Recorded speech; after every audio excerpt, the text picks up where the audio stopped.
Hey CJ, Darius Sethna, Tunnel Vision Sports. Thank you so much for your time and doing this morning. Really appreciate it. I wanted to ask you about your time in broadcasting these finals games, these first two games with Magic Johnson on ESPN. What's kind of that experience been like for you from a guy who's been to the finals multiple times, who's won multiple championships? What's it just kind of been like going back and forth with him as you guys watch and dissect the game? Yeah, that was really cool to have that telecast, to be able to kind of talk through a game as it's happening live for the world to kind of see, get an understanding of how we as players, me, Legs, obviously, Eves was on there as well, how we see the game, what we're seeing, adjustments we could be making, thoughts as it's happening in real time. I thought that was just really cool.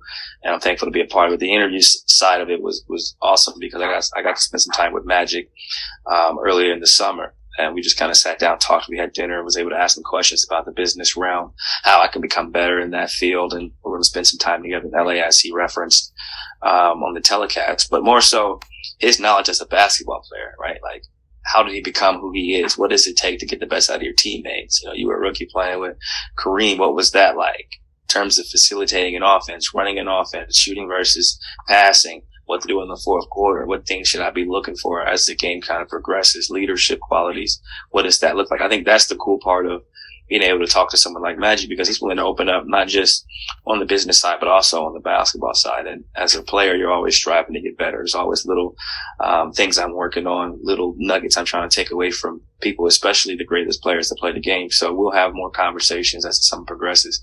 I'll get up to LA. I got to call his assistant, figure out when he's going to be free, but make sure you write this so I can figure out his schedule so we can coordinate his time for me to get up to LA. I wanted to ask this question more focused on what you've been doing on the court these last few years. Obviously, this year you get traded from Portland to New Orleans.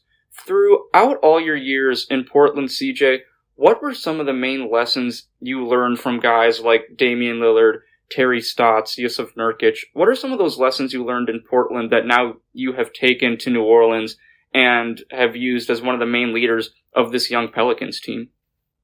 I think what I've taken, from my time in Portland is that everybody is different.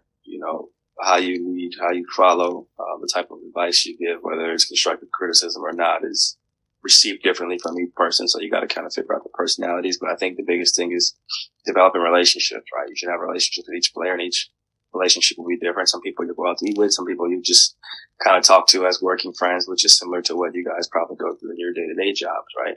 But I think the biggest thing is building trust, and then you're able to have a higher sense of accountability. You're able to hold people to a higher level of accountability, and that all starts with relationships, trust, and being able to open up. I think that is really important. Going to a new team, I had to kind of let people know how I was as a person, allow them to challenge me. I think all those things are important. Be coachable, but also lead by example. And I think that travels everywhere, any relationship, any working environment. If you work hard, do things the right way, and have that trust and that relationship, then everything else is easy. And I think that's what I've done in every field, in every way of life.